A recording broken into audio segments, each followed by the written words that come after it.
Got your notes? Yeah, well, this is for our rehearsal today. Oh, okay. Mainly, I texted some ideas for the. Do you remember those ideas? Because my phone. I got them here. Yeah, You got them there. Okay. Best and worst live bands of all time. well, I mean, I just, time? Yeah, All Time time. ain't over yet. yeah, Best opener closer. yeah. I was thinking of opening numbers, for a concert. I mean, just because I've been to that show where the guy walks out and he goes, this song is about my mother. Was it Glenn Danzig? No, Mother. Ah. Anyhow, should we start the show? Really? That's done? Why not? Well, there was two more things, but we'll surprise you. Well, I'm surprised already. Chad, what episode is this? This is episode 87 of Slappercast, a weekly talk show with Blaggards. 87 is the year I graduated high school. Me as well. 87. I 87. don't even believe I counted that high before. Who can count that high? Who can? Maybe a Beatles drummer? Zappa. Oh, Beatles Zappa can. Do you remember what a big deal they were making about 1967 that year? Because it was 20 years since the Summer of Love. Mm-hmm. So there's all kinds of retro Paisley, retroactive. yeah. Radioactive. It was the 80s after all. Yeah. Paisley was a big deal back then. Prince was kind of Do stabbing I remember that? Prince put out Now's the time to tell a lie. that album that had Raspberry Beret Beret. on it. That was his psychedelic record. Kind of looked like Sgt. Pepper a little bit. And World Party put out that album. Goodbye Jumbo? I can remember the name of that. It's the one that has Ship of Fools on it. Remember that song? Goodbye Jumbo. That was it? Okay. Yeah. He's dressed like in a gas mask. Looks like an elephant, but he's wearing a gas mask and stuff like that. What's that guy's name? Not Carl Wallinger. Yeah, it is Carl Wallinger. He was from the Waterboys too. Yeah. I like that record. Yeah. I didn't get to it till a couple years later, but I enjoyed that record. Anyway, 87. It was also the year that Joshua Tree came out. Ugh. No wonder I'm having a bad flashback. And Document by R.E.M. Wait a minute. I like the Eagles. Oh, that's not the... That was also the year that Appetite for Destruction was actually That's true. released. It didn't get big until 88, but 87 it was released. My cousin John picked me up at my college to, he went to Dartmouth, I went to Plymouth State, and his girlfriend his now wife, went to New Hampshire Tech. So he picked me up on the way to pick her up. And he's like, hey, I found this new band we should check out. I'm like, what is it? He's like, it's called Guns N' Roses. And that first record is Appetite is. Yeah, excellent. they were everywhere. After back that, then. Yeah. not a fan. Cold November rain. Oh my God. So ridiculous. Yeah, I've told the story on here before, but I got to see them in 88 in Boston at the Orpheum Theater. See, now speaking of, was one of the topics like the worst opening band ever? Well, Yes. well, it could be. I was thinking Worst of, song. yeah. Let's song? do that too. Okay. Worst opening band is going to be a long list, but carry on. Good. My But wayward you son. saw them at the Orpheum Theater. Were they by themselves? I don't recall. See, I saw them in Portland, Maine on that same tour. But I think I've told this story before. They were opening up for Aerosmith. Aerosmith was on the comeback trail with Permanent Vacation, and they were the opening band on that entire tour except for Portland, Maine and Portland, Oregon for whatever reason. So fucking Extreme opened up at the Portland, there you go. at the Portland, Maine show, and if hated them from the get go. From every And this word. is before the this is the record before the More Than Words, More Than when they Words. became like the pop, whatever they were, shitty ballad singers. But yeah, no, I remember just like being in the crowd, just being pissed off. And then Aerosmith came on, and they were fine. But I mean, it's just like I saw Aerosmith in Miami, and I was longing to watch the record on a turntable in place of what I saw. It was awful. I hate that Joey drummer. Kramer, is that the drummer? Joey Kramer. Here we go. Yeah. It was like Rick and Mortis said in a few years early. I just don't know how. Now Max Weinberg from Bruce Springsteen, who we don't talk enough about Bruce on this show, by the way. True. Fair enough. Max is one of the stiffest drummers. I know you like it, and I like what he does. To watch him, it's just, how are you doing that? Because it's so stiff. Joey Kramer makes make Mac Weinberg look like A slinky? No, with Slinky, that's a good one. Yeah, I was thinking acrobat or gymnast A or Cirque du Soleil performer? yeah, or a contortionist or whatever. It was just crazy to watch. It was like watching a lamppost with sticks. You said, "What are you? How are you?" Anyway, so but Guns N' Roses. The reason why I don't know if there was an opening act is because the story was a friend of mine called me and said, "Come down to the Orpheum Theater and bring a flashlight."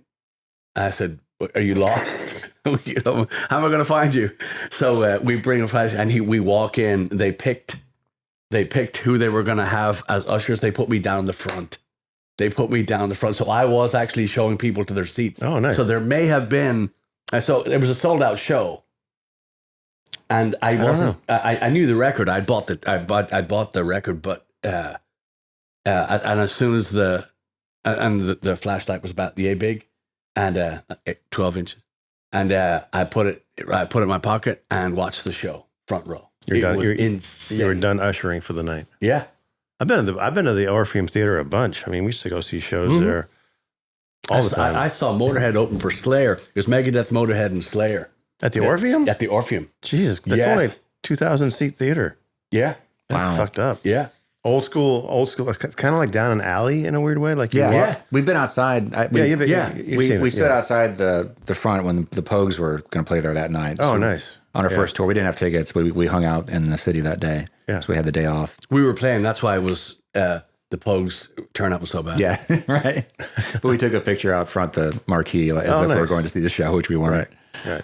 Well, now we know the rest of the story. Yes. Yeah. Anyway, GNR. Anyway, 87. Yes. Wow, so, a lot of memories. Yeah. So the idea was for the best or worst opener, song wise, for a band. They come out and they do the dirge or they do the. I misread the text.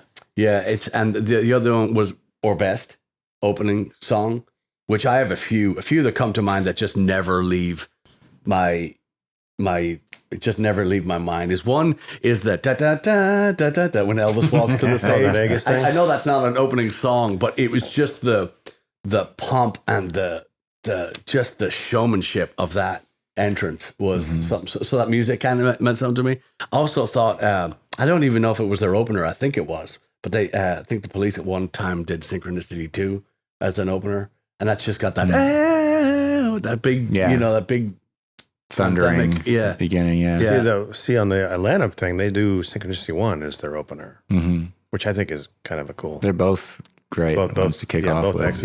Excellent. And I often wonder if, because I know when I write music, I just all those chords sound good together, and you try to sing something over it, and then hopefully words come. Fuck you, El Paso. When you and then. Because I know what's happened the last couple of times is I sheepishly showed the one of the last originals to you guys, and I was kind of I didn't know if it was going to be on the record or not, but I showed it, and then we played through it, and Eric's like, well, that's good, let's put a breakdown in it. I was like, oh yeah, because I don't think far enough. You play it and you go, okay, that might be something. Let's see. Because the last thing you want to do is have a song and the band hate it, i.e. Tom Petty, when he took, I think it was Learning to Fly or something, which so many people loved, but the band hated, or members of the band hate, and they just didn't want to play that shit, and not that it's a bad song. It's a great song.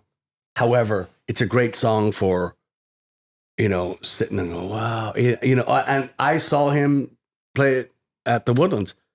Phenomenal. It's not one of my favorite Tom Petty songs, but again. Sometimes songs that are mediocre on record kind of make more sense when you see him perform live. Oh, yeah. Yeah. Not sometimes, most of the time. Yeah. Yeah, I agree. The opening song to me was always the Thin Lizzy approach. Just bam. Yeah. What was that? Yeah. Just never, and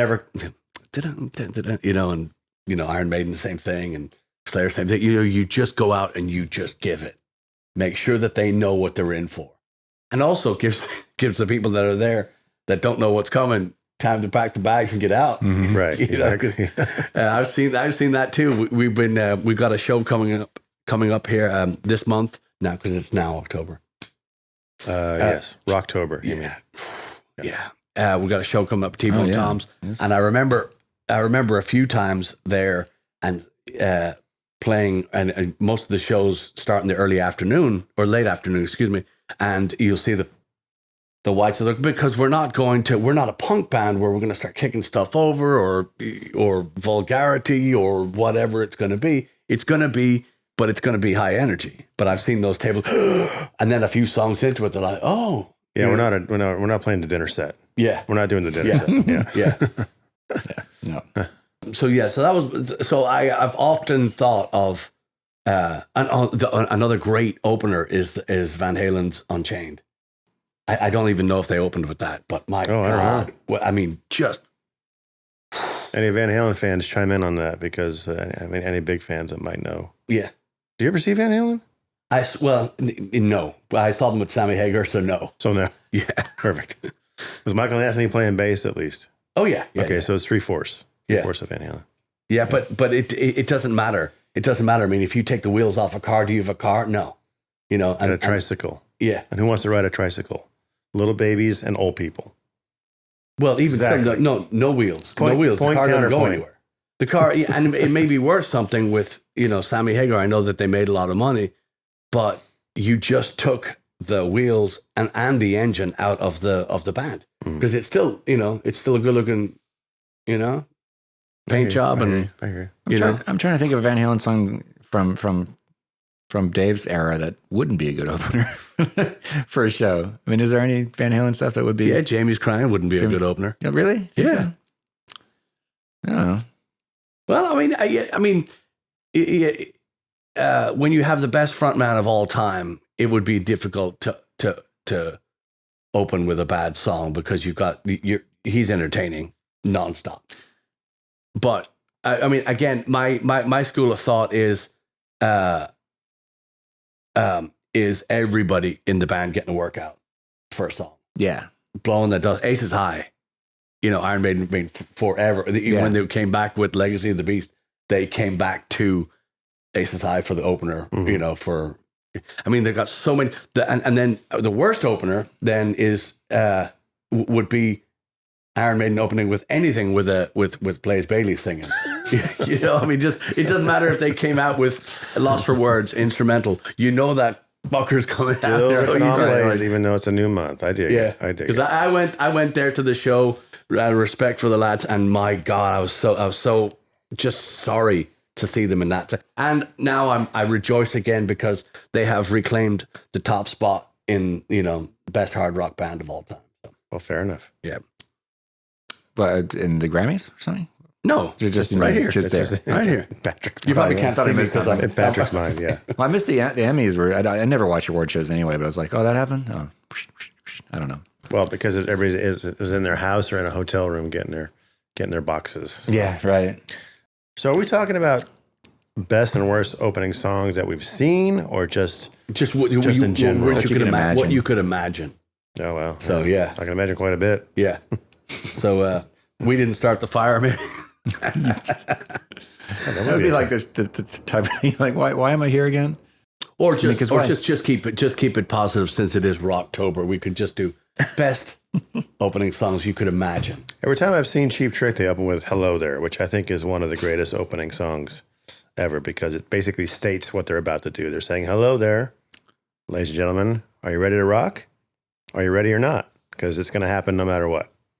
That's right. And then they usually morphs into something else. Usually, my favorite morph is "Hello there" into "Come On," which is the live at Budokan thing, and they've done it a couple of times where they've done it that way, and it brings me such joy to hear that because it's what I remember from 40 years ago now, being a kid and hearing that record and being like, the Bunny Carl's just a big like drum, and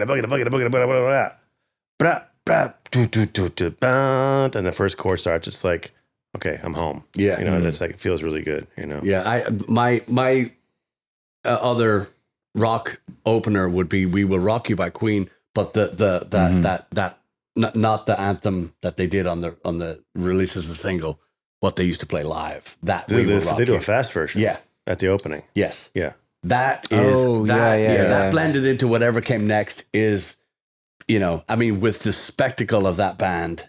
Again, it wasn't a spectacle; it was just Freddie. But still, with the, you just can that blanket of lights and that that light truss they had was fucking ridiculous. Yeah, I mean, it really trusses, did. I guess. Yeah, it made Rock and Rio look like a dinner time cafe or something. It was just, I mean, just for its time, it was second to none. And that with that song and then that voice and those harmonies and that just, I just played that record the other day. Queen Live Killers, I think it's called. Like it, A buddy of mine had it when we were kids, and I enjoyed it then. But hearing it now, after knowing about the band for as long and actually seeing them with what's his name, Paul Rodgers. I know the kid you don't like, but I get it. Lambert. But Adam Lambert, yeah, which is a great show. But hearing that record, like hearing those guys, like kind of at the top of their game is pretty remarkable. And the song selection too is great. I mean, it's stuff that they I forget where that was recorded. It might have been over there in England, maybe. I don't remember.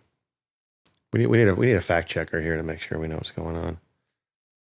We need to fact check in real time. Yeah. It's funny. I'm having a hard time remembering the first songs that some of the bands, some of the best concerts I've seen. I remember when David Bowie did his Sound and Vision tour. The first one was Space Oddity because everything was kind of wound its way up.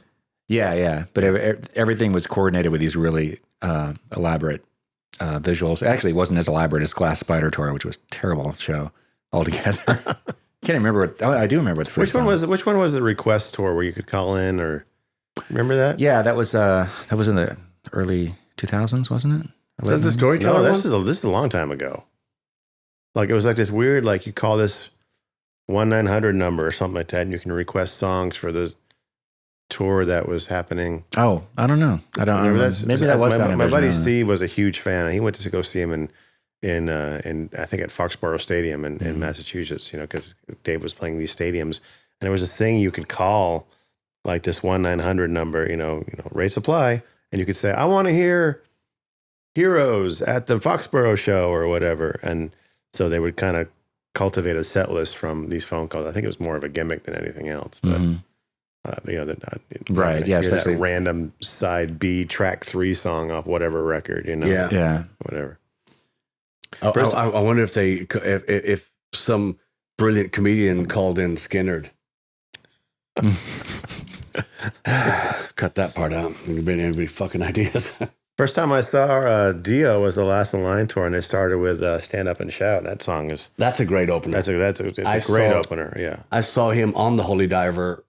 Dio opened for Was it Metallica? No. Queensryche opened for Dio. Thank you. And it was back in the good Queensryche days, right before they started this Operation Mindcrime. Yeah, this what's it? Can't say that, woman. Oh my God, Eve! The worst, the fucking worst. It's the only Queensryche song I can remember, except for that Silent Lucidity. Oh my God, yeah. What's that all about? I'll show you what Silent Lucidity means. Holy Diver tour. Yes, so they opened. Queensryche opened for them, and I remember Scott Rockenfield had that kit with that. With the chains as stands, and yeah. And they came out. They were on fire. I talked about this years ago on the show. It was the SFX in Dublin, and they were opening, and really they great sound, and they played well, and they gave everything. But the Irish crowd, for whatever reason, used to spit at the opening bands, and relentlessly. And these guys played through it. Mm-hmm. These guys played through. I mean, and they were just. I mean, it was appalling to watch because they really did put on such a great show, and they were giving it. That's what rock and roll is. But nobody has to put up with that shit. Nobody. Yeah, that's so weird. I mean, not even Poison. Well, maybe Poison. So But then Dio came on, and I cannot for the life of me remember what that first number was. Oh, there's a website. We can look it up later. There's actually a Dio. But that was a really good show. Vivian Campbell, he's pretty good. Yeah, before they neutered him and put him in Def Leppard, Well, he's playing with Last in Line, the band Last in Line now. He's still got it. He's great. What a player. Yeah. Just a kid at that time. Yeah. Oh, yeah. Just a young kid. From Belfast. Vinny tells a great story about trying to go find a new guitar player. Vinny Appice, the drummer from many bands that we love. Yes. Obviously, one of my favorites of all time. And he says that him and Dio went over to England and Ireland and looking for a new guitar player.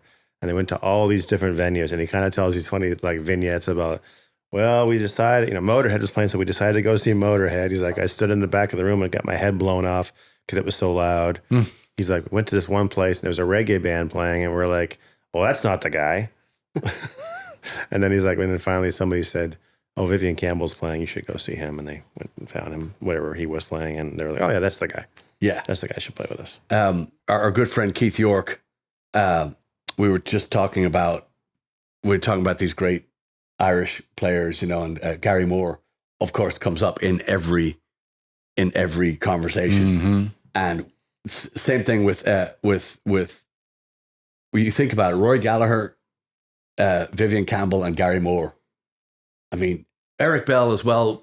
I mean, is just Eric Bell is brilliant in a completely different way. Yeah. But those three guys, and if they have to go in order, number 3 is Vivian Campbell, number 2 is Gary Moore, and number 1 is Roy Gallagher, and I'll tell you why.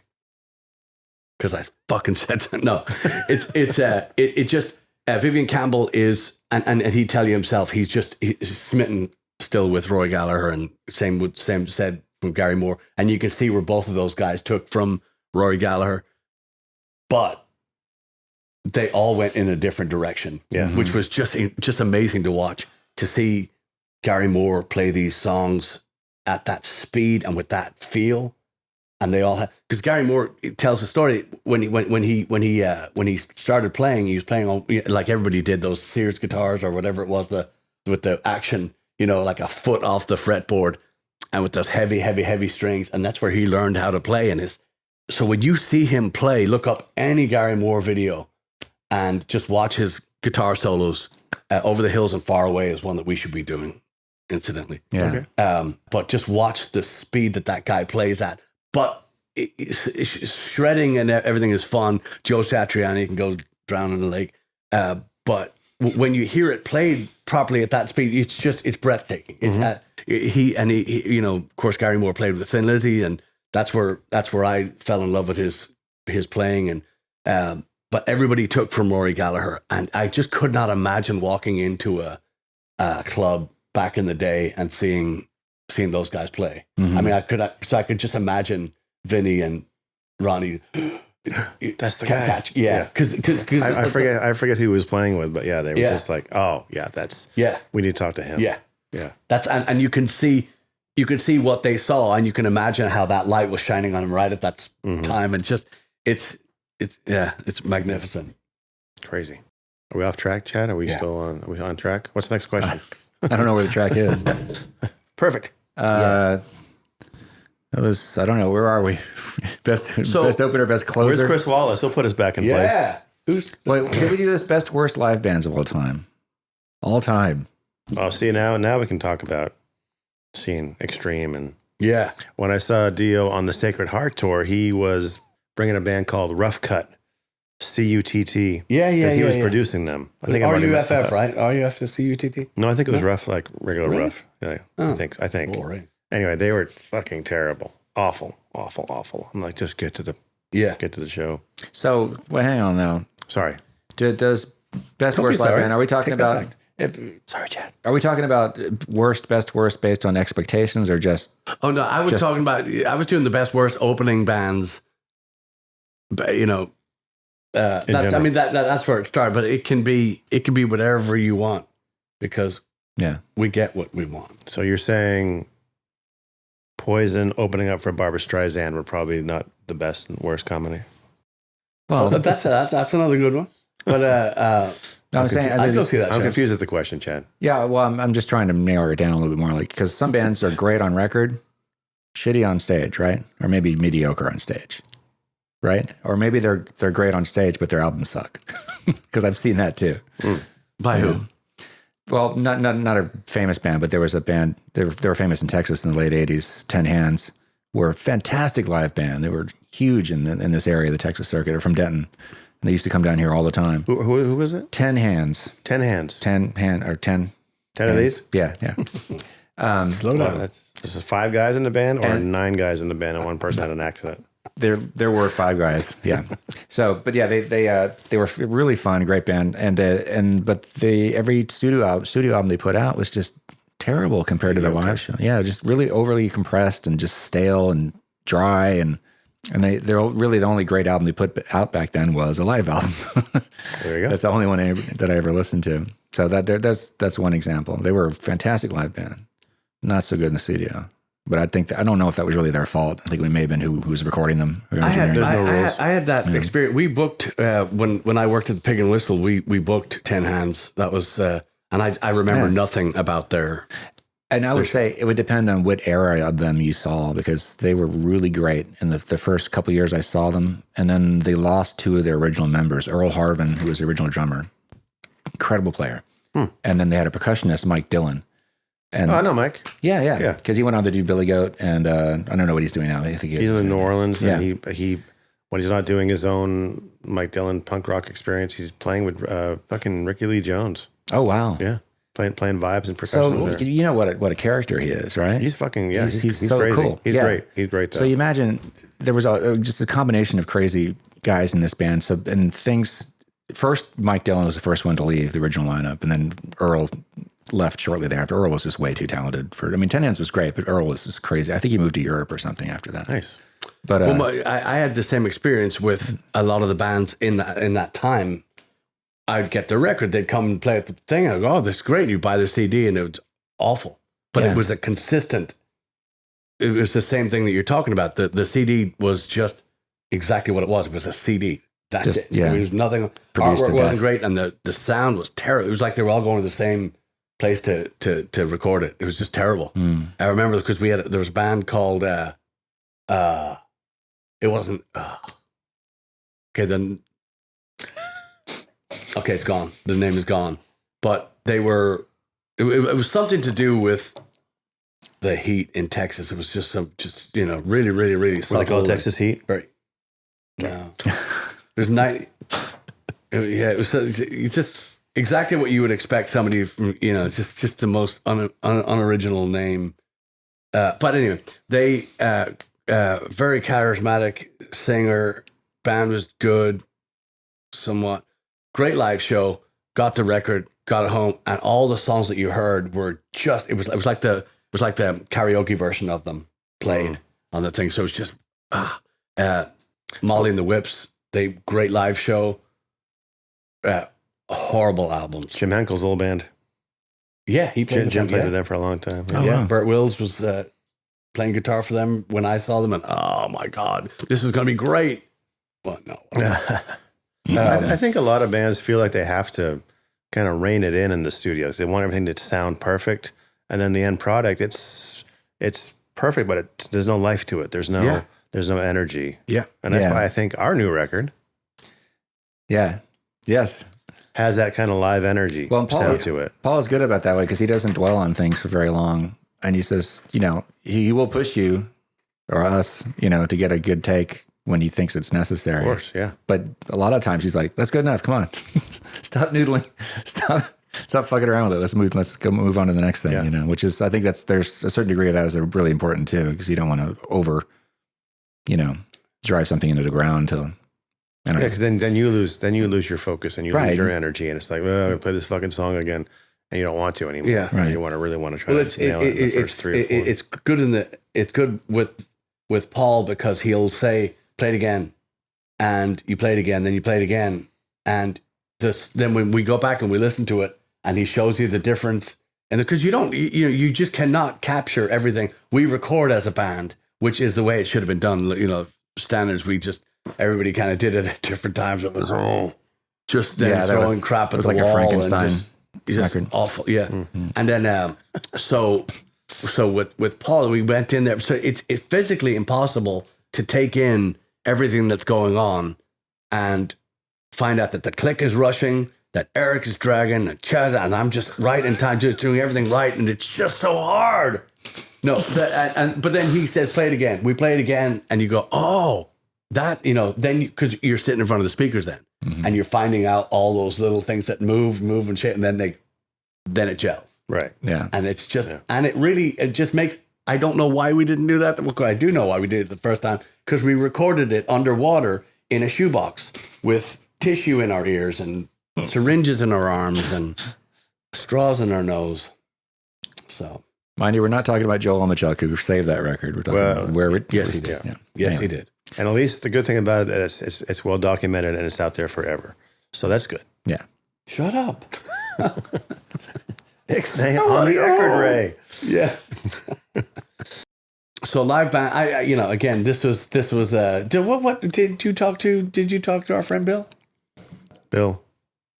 Bob? Talking about Bob? Oh, Bob. Bob Mills. No, I didn't get a hold of him. No. Okay. Yeah. Sorry. Next time. So did you give us the best opening song?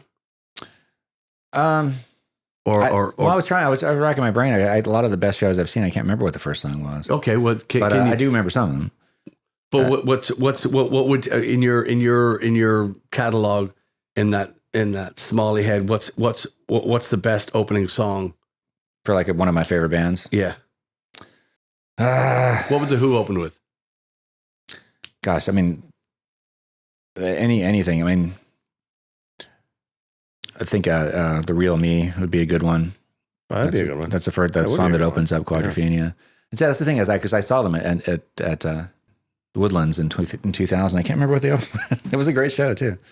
Obviously. I mean, I'm the same with you. Yeah. I get lost in the show. The show starts and I'm not there to record. I don't want a picture. I don't want to. The only thing I want to take out of there is that memory, know, and it's not the song selection and the thing, it's the moment. Yeah, exactly. And the same thing with going to a movie. I go sit and watch a movie. Everybody in the theater may have already found out who the killer is or I don't care. I am there to watch the piece. I watch there, and I want the story to go from the beginning. Tarantino, he'll take you in different directions and different times, but you're going to get there. It's going to be, you're going to find out that it's, you're going to find out that it's a great movie. Sit and enjoy it. I don't want to do any work. Same thing with exactly. One of the nice things about the internet, there's not a lot of nice things about it. One of the nice things is that you can actually go and some person somewhere has written down the set list found set lists from bands from years ago. Mm-hmm. So, which makes me think about like, okay, I think we saw Tin Machine on the same tour. What was their opening song? No idea. that would be. But I do remember. To find out. I saw Crowded House that same week at the same venue. I do remember what that first song was. What was it? It was a song called "Hole in the River" off their first record, which I was thrilled to hear because they were touring on Woodface by this point, and Tim Finn was supposed to be with them, but Tim had quit the band like earlier in that tour. Brothers. So it was the original lineup, and they were really on. They were having so much fun. But "Hole in the River" starts off with Neil just chucking a guitar with no chord, like chuck, just a few. And the album it only goes for maybe a few seconds. But that live show, that's the first thing you hear before anybody else has come out on stage. You hear him chucking on his guitar, and people who the big fans who recognize that as the beginning, that simple little the real fans. Rhythm thing is like, oh, that's Hole in the River, cool. And then he comes out on his own, and the band follows him out, and that was pretty cool. Yeah, I have no memory of what Tim Machine opened with. On that note, too, I wasn't at the show, unfortunately, but we have a recording of Ray Davies doing this acoustic set, and then bringing the Kinks on. Yeah, and in that moment where the Kinks are getting ready to take the stage, they do this orchestral, like an overture of all these Kinks numbers. Oh yeah, and then the Kinks come out. I forgot. And dude, really got me. And brilliant opener. I mean, just on the record too, just goosebumps listening to that, that anticipation of the, and the set before it was phenomenal. I'm not a big fan of one guy on a guitar, and as great a songwriter as Ray Davies is, I still want to hear the band. Sure. Yeah. So, and I've seen Springsteen do it. I'm bored after a few minutes. And Springsteen's a great storyteller, incredible lyricist, great performer. But I want to see the band. Mm-hmm. I want to see that. And two, just the fact that band will play until the sound guy pulls the plug. Mm-hmm. They'll just wear you out, and you have to. It becomes a attrition. Like who's gonna stop first? Yes, and not because of hey, look what we can do. It's because we want to play all these songs. Exactly. And then what a pet peeve of mine is, though, police do this a lot. They break the song down, and the song just becomes real soft in the middle, very long and drawn out and stuff like that, with not a lot of. It's difficult when you got three players as good as the police. It's very difficult to get a dull moment. But the song just sometimes becomes too long in a live set. With the little reggae break or the call and response. Some kind of weird crowd thing. Yeah, this is, and Springsteen does that a lot too. The breaks, but you can't play for 3.5 hours with you can't go. I'd like to give it a shot, but in general. So how about best worst encore? This is an interesting one. Think what the worst encore was. It would be the encore you don't get. I think would be the worst one. Oh, right. Like you're sitting there waiting, and the lights are down, and everybody's cheering, and then the lights go up, and the worst encore we didn't get, I thought, was Mark Knopfler when we were waiting. Yeah, they made us wait. Yeah. I was waiting for Brothers in Arms, and that didn't happen. But there was so many brilliant. Drove away thinking, well, there's so many that he didn't do that could open or close a show, but I'm completely happy with what I saw. Oh, but yeah. At that moment, I was like, what? That's yeah. They made us think maybe it was on the table because they milked us for the first encore. He came out, he did Money for Nothing, and then one other song, I think, right? Can't remember. And then they left again, and they milked us again. And then Lights. I was like, you motherfuckers. You did Money for Nothing as an encore? Yeah. Oh, man. Yeah. I don't know about that. I would have put that in the regular set. And not the last song, like 3 or 4 songs from the end, maybe. Yeah. There's so many. Give the non-fans what they want. You have to hear his later stuff. The stuff that he's doing now is just, it really dwarfs a lot of the Dire Straits stuff. I remember I was kept awake that night and a few nights following the show by the song Your Latest Trick, the saxophone line in that song, which he doubles on guitar and then he harmonizes with it. I was kept awake by that melody. Just it's one of those things that just I don't need food, water, air. I just that. Just one saxophone lick. Yeah, just that. But it's just a melody line. Yeah. It can be played on a fucking bouzouki. It's just it was insane. And of course the little solo that the sax player did before that song. I knew exactly what it was. I don't have perfect pitch, but I knew by the key, and I knew by the way he was playing that it was coming. That song was, and it's not one of my favorite songs by a long shot, but it was just one of those things, and it kept me awake for way too long. I think I just remember what the second encore was, which was kind of a lame thing for the encore. Wasn't it the instrumental from Coming Home from the movie? It's called Going Home. Going Home. I don't think so at all. I think it's one of his best tunes. And they were really having fun too. Yanto, the drummer, came out. Standing in front with them, and they're kind of goofing around. So that was fun, but it's just like an instrumental is going to close the concert. Listen to it. Listen to it. Listen to that song. There's very little to complain about with that show. I mean, it was really we spent a whole show talking about it afterwards, and now we're talking about it again. Yeah. Yeah, listen to that song. It's called "Going Home." It's off the movie soundtrack, Local Hero. Yeah, and it's just again, I think it's one of the best melodies ever put on a record. Did you ever see the movie Local Hero? Sorry, what? Local Hero. Did you ever see that movie? I have not seen that movie. She said you should Is see it it. about a local hero? Not even. Not even? Not even. An anti-hero? No, Is he it's local about, at least? It's about a band called Rough Cut. CUTT. C-U-T-T.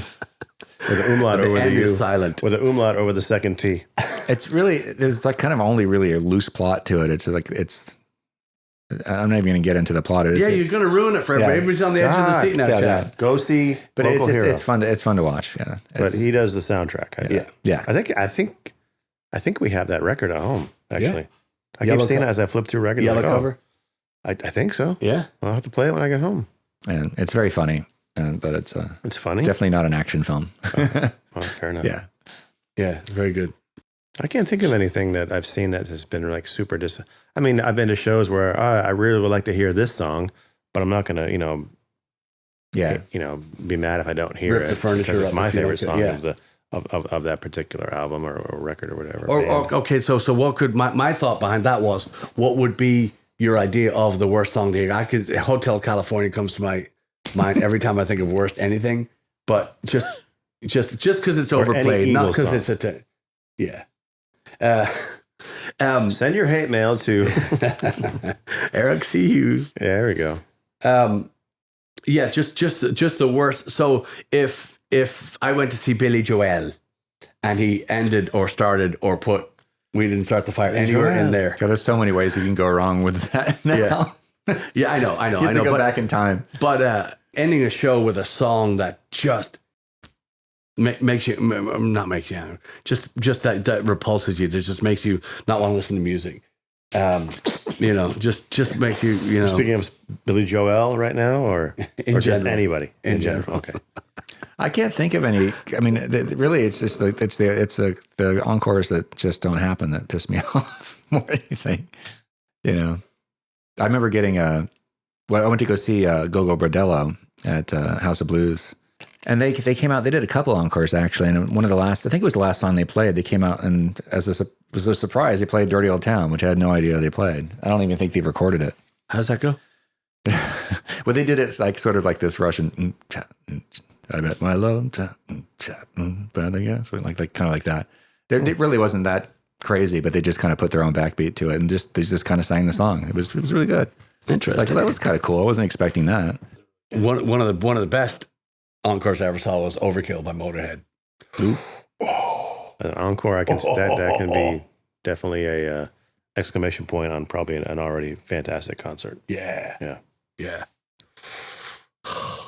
When I saw Bruce, he played. I think he played a couple encores, but the first one he came out with, they came back on stage, and when they all got on stage, big fucking 1, 2, 3, 4, Rosalita, and I was just like screaming at the top of my lungs, "Yay!" That's my favorite Bruce Springsteen song. So Is it really? yeah, oh yeah. Yeah, I remember early on asking Eric, so is there anything that you want to, anything you want to play? And he goes, "Well, we don't play enough Bruce." I said, "Well, what song?" And he goes, "Rosalita, because we could play it forever." It's only an 8-minute or 7-minute long song or whatever. Yeah, we should do Alexander the Great and Rhyme of the Ancient Mariner too, just while we're on the epic. We're the band that only plays songs that are 7 minutes or longer. Yeah, that for a catchphrase. Yeah.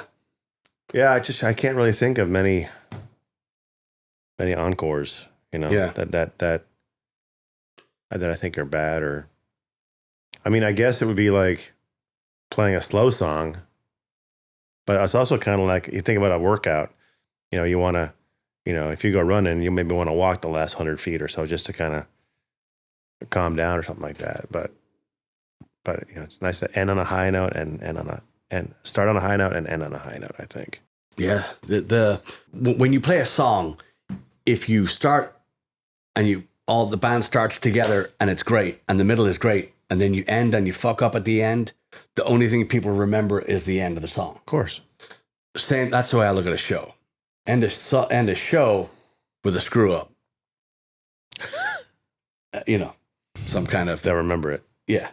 So, they kind of walk out So I'm interested to know if there's a song, because I don't recall. I've been to plenty of crappy shows.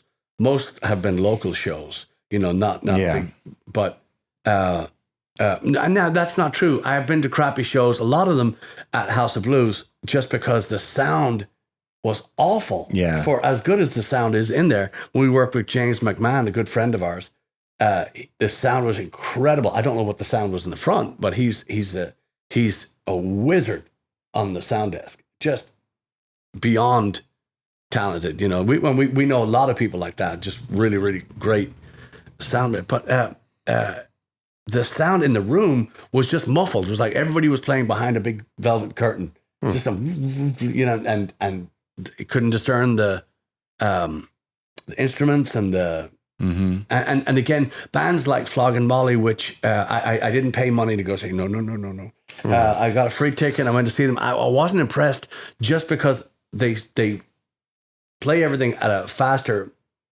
clip anyway, because it's live. But then they even put a little bit more on it for and there's so many players on stage, and they all seem to be playing flat out at the same time. So it's just this wall of noise. And that can be tiresome. Yeah, and I was really bored by the and he's great. Dave King, great songwriter. Mm-hmm. Some really interesting, great lyrics, and he's taken a lot of these old Irish songs and made them very, very, very popular, which is always nice to hear. But just too many instruments. Too fast, too bad, so. They could do well with losing two people in a band. There's just too much going on, with really no reason for them to be there, from what I recall. I don't know anything about it. Yeah. I'll be blissfully ignorant about that type of band. They put on a good show. They're good performers, but every time I've seen them twice, and the sound was not too good in either. Yeah, so I haven't seen them outside that. So I wonder if that's been just a House of Blues issue. But I saw some other bands at House of Blues. I saw Dropkick Murphys there as well. Yeah. Another free ticket. And thank you, Irish Airs, KPFT 90.1 FM. And I didn't stay but 3 or 4 songs. And I came in the middle too. And they would just finish the song. The singer came out, and he did one number. Then they went backstage for 2 or 3 songs, and the bass player sang. Mm. Then they did this thing where they came out and they sat on stools, and they said, we're gonna break it down, which means, and they didn't do anything different. They just played on stools. They just wasn't acoustic or anything. They just sat on stools, and they just. And banter was crap, and the songs were crappier, and the sound was awful. So again, I don't know if the sound was. I blame the stools. Yeah. Oh, the stool samples. Stools. They tools on stools. Yes. Yep. It became just anyway. So I couldn't stay long, and I didn't enjoy anything about it, and I really do not understand. A singer that comes out for 1 or 2 songs and then goes back in the back to for 2 or 3 songs, then comes back out and doesn't. And the songs that he's doing too, he's just bouncing around. There was no, Anyway, so I'm lost in that. I'm lost in that style. I don't know. I don't know what I'm supposed to be looking for, listening for, but I missed it. Yeah. Sometimes I think it's the whoever's running the sound or what the gear is. There's one, I think I mentioned this on the show before too. I went to go, the second time I saw Crowded House was in New York at Roseland, and Sheryl Crow was the opener. And I had How'd that go? Yeah, I had no idea. She was kind of brand new. I didn't know who she was. And all she wanted to do was have some fun. I think it might have been before that hit came out. I didn't recognize it. Obviously, I didn't recognize any songs at the time. But this was the day, to make this day even weirder, this was the day that everybody found out that Kurt Cobain had shot himself. So this was like kind of a very strange day. And But her sound when she came out and played, it was I was kind of like it was kind of boring. It wasn't obviously I'm not into her stuff, but her sound mix was great. Good, yeah. Then Crowded House came out. Not only were they in a shit mood, they broke up not too long after this tour ended. I blame Cheryl for that. But their sound was awful, which was weird. And because the first time when I saw them at the back alley, which is where we saw Tin Machine too. Yeah. Great sound in there. For Tin Machine as well, it was great sound. But for some reason, same venue, different band, great sound and shitty sound afterwards. We did a opening slot for Dwight Yoakam with Mike Stinson at the that venue in Austin, the Austin City Limits live thing now that they have, the one that room downtown. And we had a lot of friends came to that show, and they told us afterwards, like, we sounded good, but Dwight's sound was shit, which is fine with me. I'm okay with that. I'm not my band sounds good, and that's great. We accomplished what we want to do. And I always figure the opening band, whether you see one or whether you're playing in one, you're going to kind of get the shaft as far as sound and lights and stuff like that. But as far as production goes, you're going to be like, okay, you're just filling in a spot. You're killing time until the star comes out. What is it? Don Henley used to say. What is it he used to say? I wonder. Yeah, it was just to say, hey, I want to play drums as well. There's no bigger asshole than. But you can't do either. Oh, you're my least favorite boy of summer. Oh, Don. Why are you so grumpy? Because his name is Don. So what do we do for the freaking Well, first beer? of all, before we go anywhere, I want to point people to our friend Cindy Haywood, who was on our show a few weeks ago. Mm-hmm. Cindy has a site on Facebook, Suicide Talks, which everybody that's been there, talks with a Z, thank you.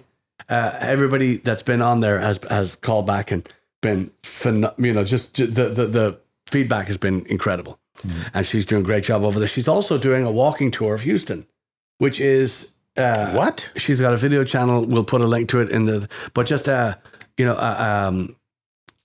she's Cindy. If you watch the show, Cindy and I go way, way, way back to when I first came to town. I met her. She was promoting and booking bands, and I was bartending, and we've been friends ever since. And then we reconnected over the podcast. We were talking about the podcast and blah blah blah. So we'll put a link to her YouTube channel in the links here, because she's doing the walking tour of Houston, basically showing it some historic perspective on it, and also what's happening now. And because it really is, for the size of this town, we are expanding by the second. Rapidly. It's really crazy. And right now we have the greatest weather imaginable. So if you're in the Houston area, we're going to be at T-Bone Tom's on October the 23rd. And it's our first time back in a long, long, long time. Jeff and Barry and all the crew down there, thank you for bringing us back. And I'm going to tell you right now, it's going to be I think they're doing reservations. I'm pretty sure they're doing reservations, but it's going to get, because they cannot be at full capacity, and they're doing everything right down there. They have been the whole time. There, so I would advise you to call up and see if you can get a table. Come down and see it, because it's going to be very, very, very fun. Mm-hmm. Before that, we're leaving. We're going up to see our friends in Weston, Missouri. Yeah. O'Malley's. October 9th. Excuse me. Hold on. Let's go to Kansas first. Back up. Let's go to Wichita. We have to go to Kansas Wichita first. And we're going to go see our friend Justin at Barleycorns in Kansas. And we are going to, that's going to be a really fun show, because our friend John Werner and his crew are all coming down to see us. Actually, they're from that area. But so we're going to have a bunch of friends there, and really looking forward to that. We have not played in Wichita, Kansas before. We played in St. Paul, Kansas, and we played and we've played "Carry On My Wayward Son" in Kansas by Kansas. Anyway, so we're going to be there, Kansas. And then the next night we're going to be at O'Malley's. Then the next night we're going to be at a place called Omaha, Nebraska. And let me just tell you about Omaha. What day is this now? This is going to be Saturday. Okay, good. Make sure I know where I am. Yeah. Yeah. And I'm going to tell you something about Omaha. If you need a friend, you got it. I mean, if you're feeling down. Mutual of Omaha is people you can count on when the going gets rough. Wow. Remember that commercial from like 1970? I'm only 16 Marlon years Perkins, old. Mutual of Omaha, Wild Kingdom. I remember that. Yeah, that was the jingle. God, that was from How like, could- I don't know, that was, we were just tight. how could you remember that? There's absolutely I can't nothing remember what I did last memorable. week, but I there's can nothing remember- memorable about that jingle. But you remember. Well, don't be mean to him. He's trying to. No, he's I'm trying to add. I'm not dissing him. I'm dissing the Yeah, jingle. you are. There's nothing memorable about what How the you fuck just did you did. put that in your brain?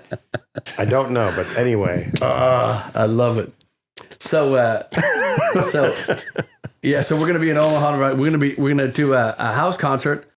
If you do nothing else in Rocktober, excuse me. If you do nothing else for the whole month, tune in to our Facebook page or wherever the hell we are, because we're going to show you some things. We're going to document this thing. So we're going up as a 3-piece. Chad, Richard Smalley, the good looking one. He's going to be on bass and guitar and acoustic guitar. First time ever. Yes. Eric C. Hughes, the other good looking one, the happy one, the chatty one. He is going to be on Cajon, percussion, and drums. And I'm just going to be fucking shouting. So we're going to go up to Kansas, then we're going to do West Missouri, then we're going to do 2 Omaha dates, and then we're going to come right back. So on the Sunday, we're going to be playing the Travel Design Center, thanks to Nania Arts. John and Sienna do everything for us, by the way. We sit here, we turn the cameras on once a week. They do everything else for us. That's it. That's all we do.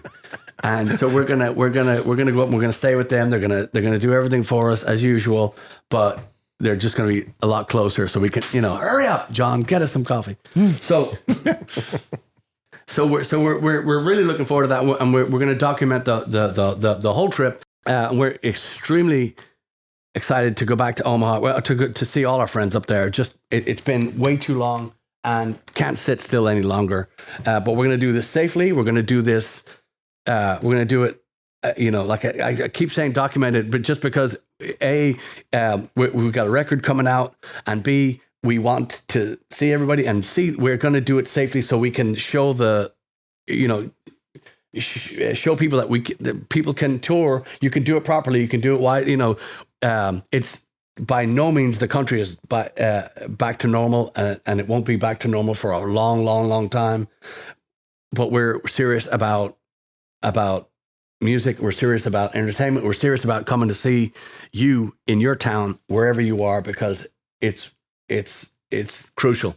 And there's never been a time where we've needed music than we do right now. And I hate to be that soapboxy about it, but it's the truth. It's true. And so we're gonna have some stuff for you. We're gonna do stuff that we've never done. We are so excited about it. And beer. Yes. Blackwater now beer. we get to the good stuff. Blackwater beer. Blackwater Draw Brewing Company in Bryan, Texas, where we were last week with Chris Baby Bucks Buckley, who did an amazing job. It was fun. That was fun. Yeah. Which I will be posting some stuff from that show on YouTube this week. Yep. And exclusive stuff on Patreon first. Patreon, what's that? What is that? Patreon is a membership service, which we may be replacing with something else much more robust soon. We'll have more details on that hopefully over the next couple of weeks. Yeah. But until then, we have, 4 6-packs on that pallet that he gave you? we have a case of beer, which is 4 6-packs. A case. Well, it's not really a case, is it?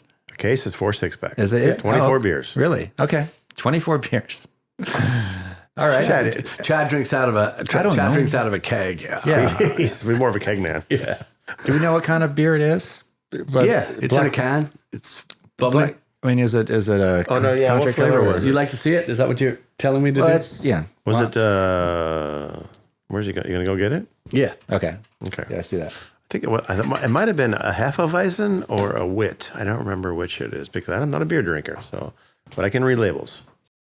So I think what we're going to do, we can only deliver this within, is it within Houston or within Houston? Within Houston, yeah. Unfortunately, so if you either live in the Houston area or you know somebody who lives here, drop a comment down below. Tell us about your favorite live show or your favorite encore or your least favorite encore. Or your least favorite show. Or your least favorite show. Or your least favorite What is Bud Light. This is I Wity the Fool. I Wity the Fool. So It is a wit. it's a wheat beer. Chris Weinberg, the beer meister in Blackwater, he suggested this one, and this has just been made. Fresh. And yes, I haven't tried that one. Did you? Oh. well, So maybe it's- if you're friends with whoever. It's actually, if you win, I it will better- be a 23 pack. Maybe I'll apparently drop a Chad comment. has drank So one. yeah, so Chris Steele and Stephanie Steele, the owners of the brewery, and when I say hands on, they're hands in, hands on, hands around, hands on. They are working tirelessly. Just Stephanie worked the brewery all day, and then she had to go to O'Bannon's to close. They just reopened in College Station. I think the night before we got there last Friday. Oh, really? Yeah. Or a couple of nights, but so there's a food truck in both places now, and I can attest for the food in oh my god, in Delightful. Blackwater, the food truck and the service and just everything about it was just phenomenal. Anyway, this is Chris Weingart. We knew Chris back at O'Bannon's when he was just a bartender over there, and he and Chris Steele came up with the idea for the brewery, and it was kind of cool because we were always around when they were talking about, so what are you talking about? Beer. This is Chris's favorite, Chris Weingart. So for a guy that does this full time, I don't know if you could see that. It's really, they have really Blackwater cool Draw. designs on there. So anyway, this was his favorite, and it comes highly recommended, and it's ice cold. So I would I do not drink beer, but I'm tempted right now just holding it. I feel Fair enough. Yes. So again, if you want to do this, gotta be a Houston area delivery, but go to our YouTube channel. If you're not listening to this on YouTube or watching on YouTube, go to youtube.com/Blaggards. Find this episode number 87 and drop a comment down there, and we will pick a winner at random, and we'll be in touch with you. yes. About delivery specifics. Put that down or you hurt yourself. And thank you very much. We appreciate it also if you would share this around, subscribe, like, and all that stuff. Tell your friends. Tell your friends. Send them a link.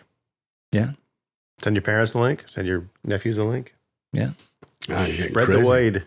He's link crazy. Cool. Well, and like I said, we haven't posted a whole lot of music on this YouTube channel this summer, but because we really haven't had much to post because we haven't been playing that much. But that's about to change. So We might even post something stuff today, acoustic. Yeah. You never know. Yeah. Okay. Are we done? I think we're done. I think we're done, but thank you. Thank you for listening, watching. And watching. Yeah. We will see you next week, y'all. Bye.